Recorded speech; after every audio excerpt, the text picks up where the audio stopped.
Hace 22 años José Luis Cabezas empezaba a tener las últimas horas de vida.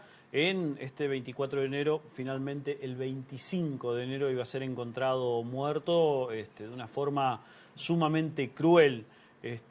Mucho tiempo pasó hasta que fueran condenados los autores materiales del hecho. Hay mucha teoría, mucha hipótesis sobre lo que fue la autoría intelectual.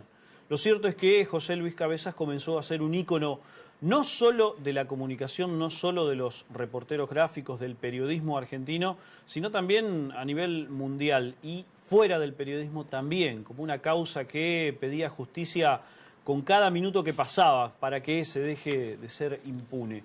Allí está, ese es José Luis, o ese era José Luis Cabezas. El 25 de enero de todos los años se recuerda su trágica muerte y a partir de allí se renueva un grito permanente, más allá de que haya condenas sobre lo que fue su crimen.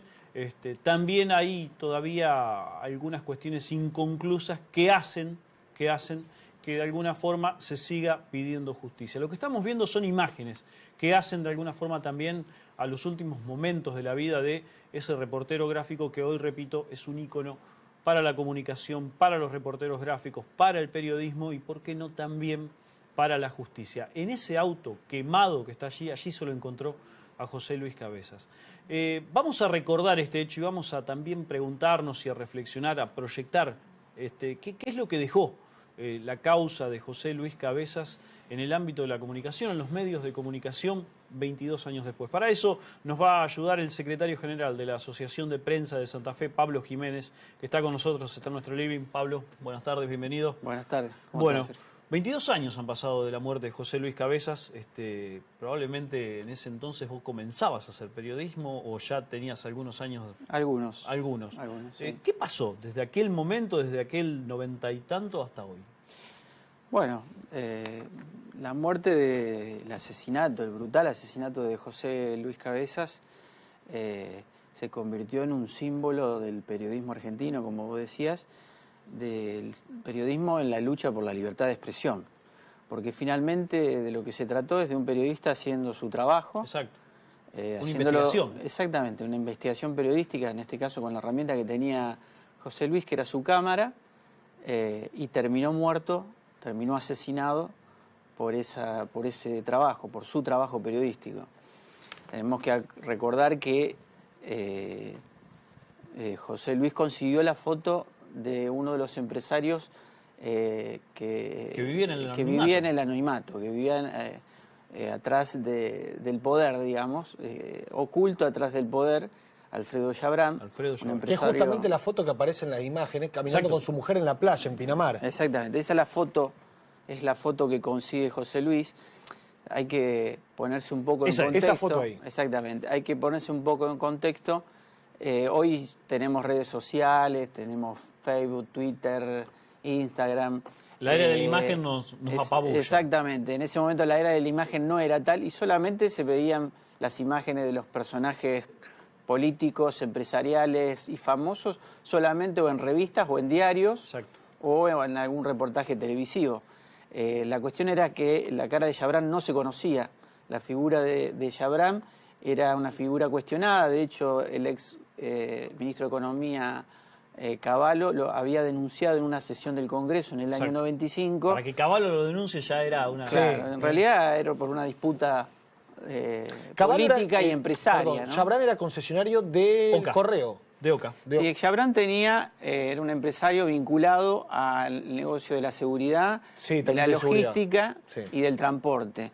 Y bueno, y una de las cosas que se decía de Yabrán era que atrás de él estaba el poder político y que atrás de él estaba el negocio del lavado de armas, el lavado de dinero y también el narcotráfico. ¿Por qué? Y hay un dato más también, Pablo, en este sentido, que Yabrán había soltado una frase en algún momento y que después se hizo pública, y que la frase era, si alguien me saca una foto a mí es como matarme, es como gatillarme en la cabeza. Y lo que logró Cabezas justamente fue retratarlo. Sí, exactamente. José, bueno, después sabemos lo que pasó también con Yabrán al año posterior a la muerte de José Luis. Y cuando se le había fijado una una detención a Chabran, bueno, aparece muerto, aparece suicidado en su residencia de campo que tenía en Entre Ríos, con un escopetazo en la cara, lo cual fue muy difícil de identificar su cuerpo. Solamente a través de las pericias forenses se pudo identificar que era su cuerpo. Eso levantó también la sospecha de la prensa, es decir, que no era el cuerpo de Cabezas. De Chabran. Perdón, de Chabran. Y bueno, todo lo que eso también derivó en también numerosos rumores de que lo veían en determinado lugar. Sí, porque, a ver, para el ambiente periodístico es un caso que siempre se recuerda porque muy bisagra, además de cómo fue la muerte de Cabezas, porque fue como de una mafia. Horrenda. O sea, no es una persona que solamente le martillan un tiro por la espalda, o sea, lo asesinan, lo prenden fuego. Sí, no solo lo esposan con las manos atrás, le pegan 2 tiros en la cabeza y después lo introducen en el vehículo, que estaba él, que era un Ford Fiesta, en una cava en General Madariaga, y incendian el auto con su cadáver adentro. Ahora, o sea, es uno de los crímenes más macabros que puede haber. Comparable con crímenes, claro, de lo que es la lucha al narcotráfico en Colombia, digamos que tienen por ahí ese tinte. Ahora, en el ambiente del periodismo siempre termina recordándose a José Luis Cabeza, pero en la gente, en el común de la gente, yo me acuerdo en aquellos años, siempre hubo como un manto de duda. Estaba eso de que una persona con el poder económico que tenía Chabran, ¿por qué se pegaría un tiro? Si se habría realmente suicidado. ¿Está totalmente despejada esa posibilidad?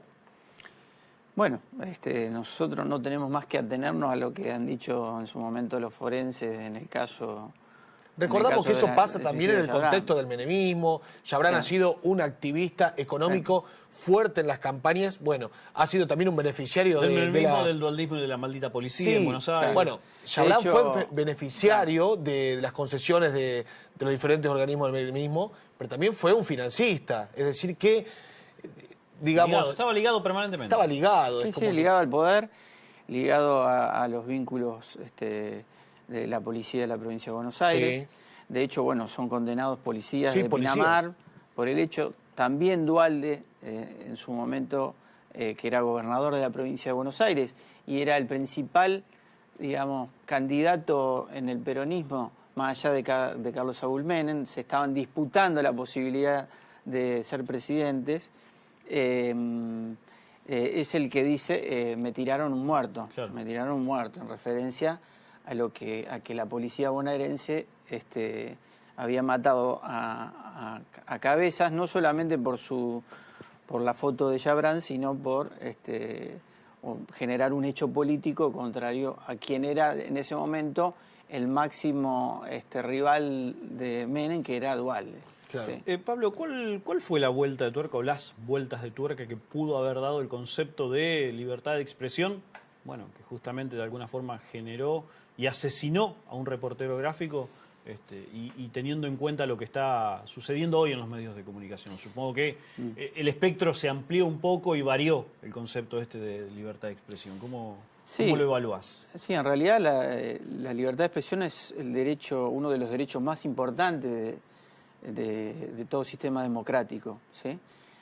Y nosotros como sindicato de prensa, junto con todos los que trabajamos en comunicación y en el derecho a la posibilidad de expresarnos, de ejercer la tarea periodística, vemos en este hecho un hecho de memoria, un hecho de justicia, pero también en esto de reivindicación de la libertad de expresión, en un contexto hoy que es muy adverso para la comunicación, para los trabajadores y trabajadoras de prensa, donde ha habido miles de despidos, donde ha habido cierre de fuentes de trabajo, donde claramente en las diferentes marchas y protestas de los más agredidos han sido los compañeros y compañeras periodistas.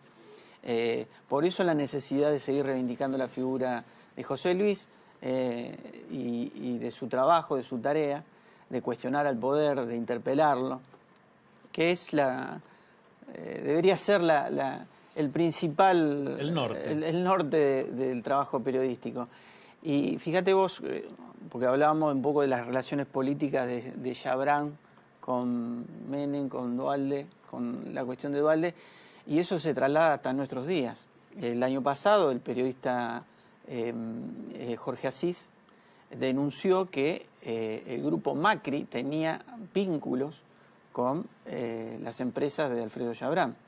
Y no solamente eso, sino que el actual presidente era prácticamente el que hablaba con Chabrán para los negocios del grupo Macri. O sea que ese es el entramado del poder, ese es el entramado que persiste en el tiempo de los poderes económicos y que sostienen o no a veces a los gobiernos y que también buscan hacer sus negocios y que muchas veces cuando se los interpela, cuando se los cuestiona o cuando se los revela, como hizo José Luis con una fotografía, actúan de esta manera violenta.